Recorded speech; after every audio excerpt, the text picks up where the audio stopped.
Hi everybody, this week we're going to be working on distance control with our wedge play, and the shot that we're going to play is that in-between shot, the one where you're not 100% sure how to play the shot or what club shot to use.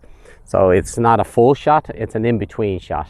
So you're going to either chip and run it, pitch it in the air, or you're going to hit that middle shot, and that middle shot has a name and it's one I've christened, which is called the itch. So it's a playing of words between a chip and a pitch. So I'm standing out here on our practice area here at St. Anne's Golf Club. I'm looking at a shot into the wind, into the green, and I'm trying to carry the ball all the way onto the green. So first thing I need to do is know what the yardage is. So I'm using my Bushnell's laser finder, which we do sell in the shop. #1 in the world when it comes to these, because they're completely accurate, and that's a positive thing because you have to be 100% committed to your equipment, knowing that it's giving you the right numbers. So what I do is I point it at the flag, and it's telling me exactly 65 yards to that pin. And then I've got the wind factor. So it's coming in off the right, and it's adding probably half a club. So it's a 70-yard shot. Now normally I would use with that would be a lob wedge as my 70-yard club. But because it's into the wind, it would spin too high. So I'm trying to hit a control shot. So that's what the itch shot is. It's a control shot. It gives me what I call more mid-ball flight. And the best example is that is chip and run, my feet, yellow ball mid. My head is a high ball flight, which is your normal shot. Okay, so we're going to hit a mid-ball shot. Now we want connection with this similar to the pitch. So what I mean by that is keeping the arms and body connected while I'm using my body to dictate the distance I hit it. And that's why I have this little connection ball that I use. We do sell as well. So the whole idea of this is it goes in between my wrists, keeping my arms together.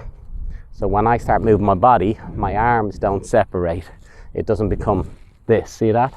So if I keep the ball there, working from my mid area, it controls the movement I make and the length of the swing I make as well through my body motion, but with connection, so my hands aren't taken over. So I'll hit one shot for you. I'm going to start with a 9-iron, which is the most logical club for me to start out with at the moment to figure out the wind. So for me, 9-iron is going to keep it a little bit lower, won't spin it too high, and the ball's going to move forward. So I'll set up to that now. Okay, so 9-iron connection with the ball in between my wrists. And then the feel is to use my legs. So my legs or my tummy, whichever one works for me. It's not just a shoulder movement. So when I work it from this position, I'm using my legs. See that motion? So the club is always in front of me, where my arms are. It's never behind me, because otherwise I'll top it, pull it, chunk it. I'll do all those wonderful things. So in front of me again, use my body, and then that just hits the ball low and straight. So the softer I hit it to a point, the less it spins, the lower it goes. The harder I hit it, the more it spins. So that's how we get a little bit more check around the greens. So I'm just going to set up to it with my 9-iron.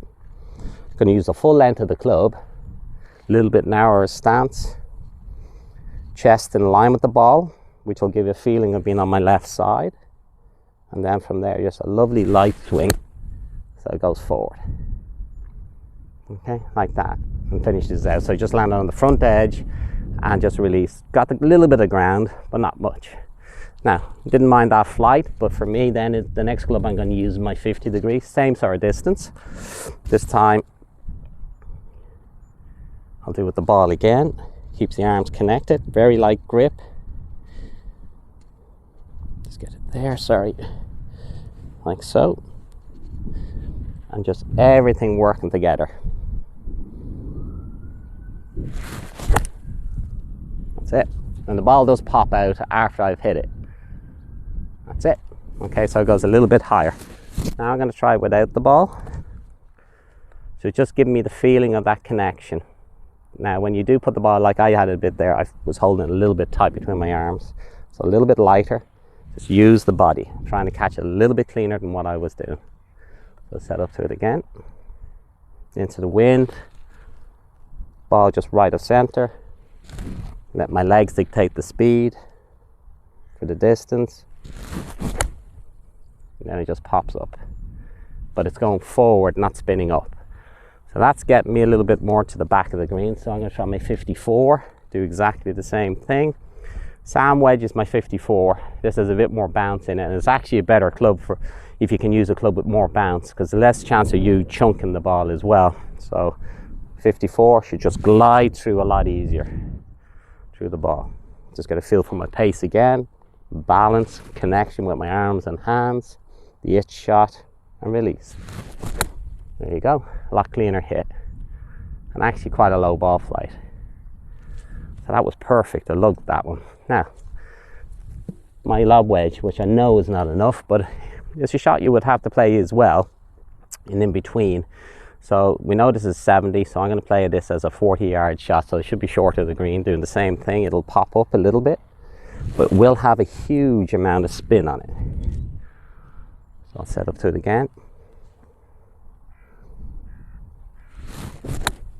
It popped up nice and clean and spins like crazy near the front of the green.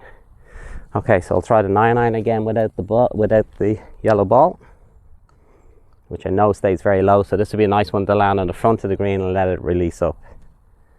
Keep the legs together, balanced, chest in line with the ball, not behind it, not in front of it. And control the whole swing through my body and quite straight. And that gets me to the back of the green. But a lovely, lovely, lovely ball flight.